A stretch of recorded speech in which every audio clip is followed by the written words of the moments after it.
This is how I started my journey to fulfill one of my dreams.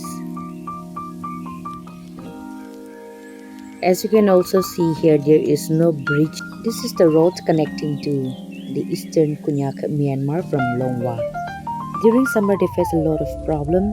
They cannot travel, they cannot reach to Longwa and also to Mon to buy groceries and also their basic necessary needs.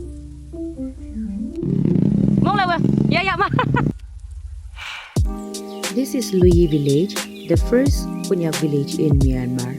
I stopped by and met with the church leaders, the Sunday school children. It was so wonderful meeting with them. The journey was adventurous.